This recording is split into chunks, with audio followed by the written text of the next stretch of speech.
Hey there, comic book friends. I'm Travis, and it's time for Talking Comics. We're going to talk some comics. You may have noticed, if you're somebody who actually watches all of my videos, there was no new comic book day yesterday because this latest week's worth of comics have not shown up on my doorstep yet.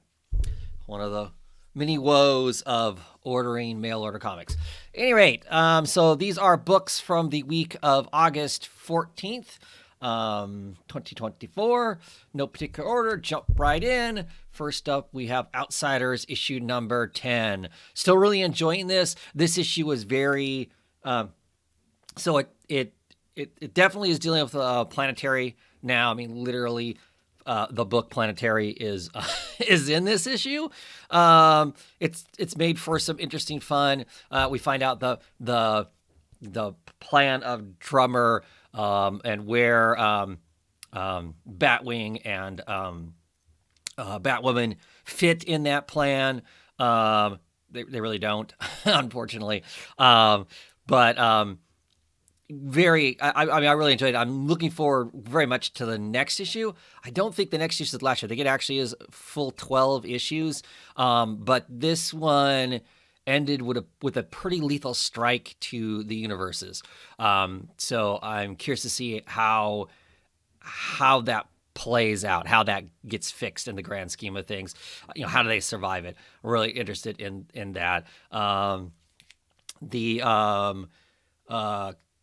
art by Carey is good for the most part. There's a couple of faces that seem weird to me, but you know, here and there, serviceable, enjoyable. But yeah, this has been a fun in its own tight little thing going on. It's been enjoyable. I kind of wish that these characters were going to end up someplace else. There's some characters that were introduced earlier in the series that pop back up in this. The current Millennia Baby is in this. Jonah Hex is in it briefly. So dig those kinds of characters. I really enjoy KK and Batwoman. You know, Fox being Batwing is enjoyable too. So, you know, after this, who knows? Probably won't see them again for a long time. Well, Batwoman we might. I mean, she's got a higher level of popularity, but yeah, much enjoyable. So next up, we have a Napalm Lullaby issue number 6, which was a surprise to me because I really thought that issue 5 was where they're ending it at. You know, plot wise, we gotten this massive info dump of what's going on. You know, set up the next thing that the characters are supposed to be doing. Seemingly, you know, protect the father, reunite with the mother, you know, that sort of thing and whatnot, and then it all goes south in this issue. Really cool issue. Lots of craziness goes on in it. Some interesting stuff comes at the end of this.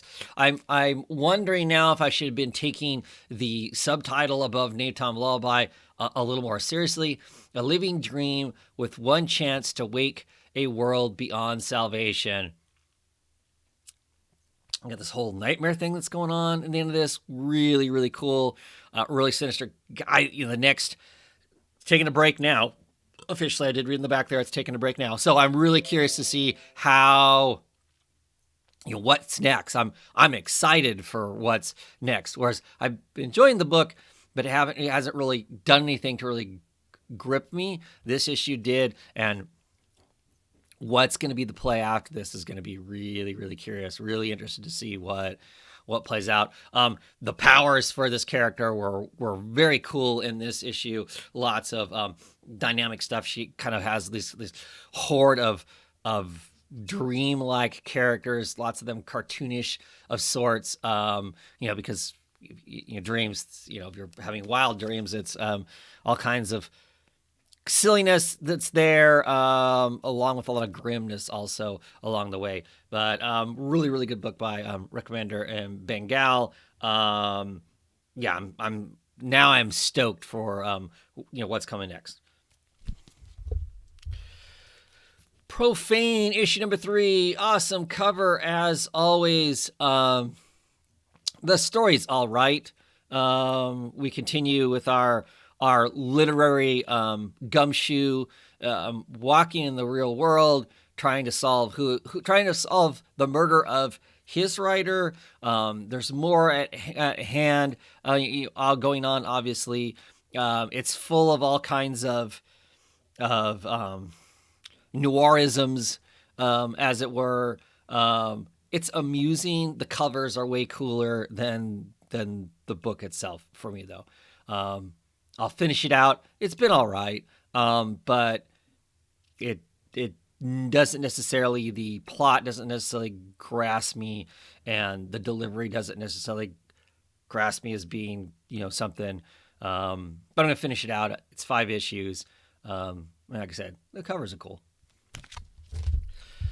And then we have issue number 14 or 775 if you're into the legacy numbers. The Immortal Thor. Yeah, you may have heard me talking about this. Book was on a short leash. Last issue was all right. Better than it had been for the stuff that was tied into the events. This issue was pretty cool. This issue, Thor faces off against a resurrected Zeus, and they're in like a perpetual night realm, and of course Loki's got them there, and Hercules is there, and they figure out some riddles, and they think they figure out some riddles. The ending is really interesting to see exactly what plays out for Thor towards the end of it. There's some kind of smart stuff goes on here. Hercules has a moment of being pretty smart, coming up with a way to fix part of their villain problem. So I'm back on the book. It's still not nearly as gripping for me as what the Immortal Hulk book was. That book was outstanding. This one ebbs and flows. I guess maybe not every issue can be great, except for every issue of the Immortal Hulk was. And the reason I keep bringing that up is same writer, on the book, same driver in the driver's seat. It's not the art that takes away from the book at all. So that is what that is. But yeah, I'm back on board. I'm happy because I was ordering last week, ordering my books as I order like 2 to 3 months in advance depending on the book. And I was humming on about whether or not I wanted to keep pushing the button on Thor. I did. So I'm happy I did now, because if I hadn't, I would have been going, dang it, I gotta figure out how to get that order because I ordered so far in advance. But yeah, back to enjoying it. It really feels like it's back where it started out at the beginning. We get lots of stuff about his mom, the creation of the universe and Earth, and who the power players are back in the olden days. We get a wonderful picture of Kronos eating his children, and trying to, and Zeus escaping, how Zeus escaped being consumed, and all that kind of fun stuff in there. It was cool. It had the kind of heavy gods and mythology feel to it, with the we're talking about the wheel turning, and when the wheel turned, what did it do to everybody? This wheel, from the beginning of the book. So down, if they're going to keep on that, I am down for it. It's been cool. I'm intrigued and interested. And finally, this week, because it's a short week, the ever awesome Precious Metal. Man, this book, Ian Burcham, Matt Hollingsworth, art is what it is all about. The book continues to be this super thick, twice as big, hard stock. We get flashes to the past of our character here, along with the currently what's going on. It's just such a cool book. In this issue, we get some, think we have it figured out. There's zealots in this. There's even more betrayal in this. It's so cool. It's what cool comics should be. It just really is. It is so It is so for me as someone who's read quite a bit of comics, can remember the comics from back in the day, the heavy metal stuff, the Mobius stuff. This is up there. This is up there with that easy that and and some of that other stuff pales in comparison. No, not better than Mobius per se, but definitely in that same realm of creation, of imagination, of visually stretching boundaries with just the intricate amount of stuff that's going on. The amount of eye candy to check out is just stellar, and really an interesting story. It's almost poetic in places about this boat. They keep metaphorically talking about, maybe not metaphorically, talking about this boat that was lost at sea, and who survived or didn't survive that. Our main character in this seems incredibly durable, despite the stuff that has happened. So I'm curious to see if there's a rebirth of him because of the mods that he has. We've got a wars of religion, clearly. I just hope. I think there's 5 issues of this, and I just hope that whatever they do, they figure out how to dip into the world again after this is done, even if it's 2 years down the road or whatever, because this stuff is the best. This is comics. Comics are so awesome right now. By and large, I feel like we're just living in this incredible time of comics. I love my comics from back when I was a kid in those early 80s, mid 80s, late 80s. The George Perez, Mars Wolfman, sky's the limit sort of stuff. I loved all of that. That's all great and whatnot. But there is so much current comics being made that is awesome. If there is something you don't like, drop it.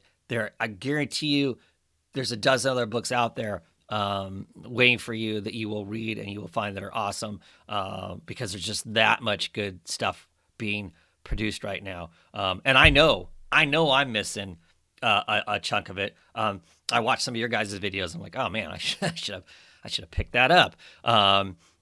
So it's out there.